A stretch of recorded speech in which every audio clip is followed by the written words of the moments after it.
ઈજાયેલો આતશ હોય, ઈજાયેલો આતશ હોય કે જમીન ઉપરનો આતશ હોય? હા, જે ઈજાયેલો આતશ હોય ને, ઊંચું અફરગન્યું, તે ઈજાયેલો આતશ હોય, જમીન ઉપરનો આતશ, અફરગનિયામાં આતશ હોય નલ્લો, સ્મોલ અફરગન્યું આવે, નલ્લું અફરગન્યું તેનો આતશ, કે પછી ઈજાયેલો આતશ હોય, ઊંચું અફરગનિયાનો આતશ. હા,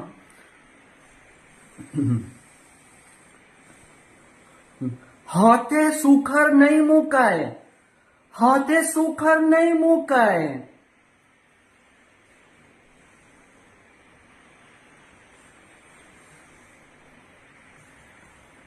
હાથે સુખડ બી, લાકડા બી નહીં મુકાય, સુખડ બી નહીં મુકાય, હાથે નહીં મુકાય.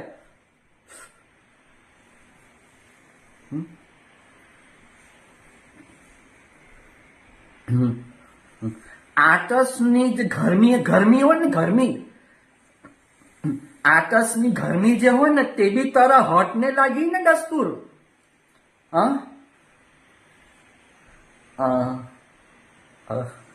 આતશમાંથી જે ગરમી નીકળે તે તારા હોઠને જો લાગી ને તો તે બી આતશ અપવિત્ર થઈ ગયો, તો તે આતશ અપવિત્ર થઈ ગયો.